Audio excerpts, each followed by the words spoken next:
Вот в этих развалинах можно найти вот такие кусочки истории. Старый советский сандалик. Бросили люди, когда переезжали. И вот такой фрагмент газеты «Известия» за 92 год.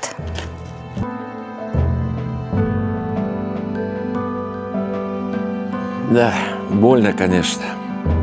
На эти развалины смотреть. Хороший городок был.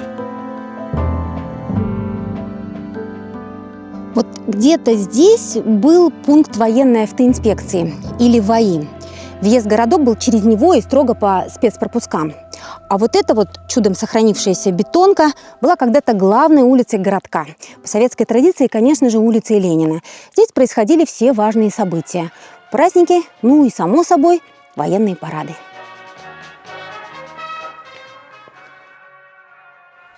Хороший городок был.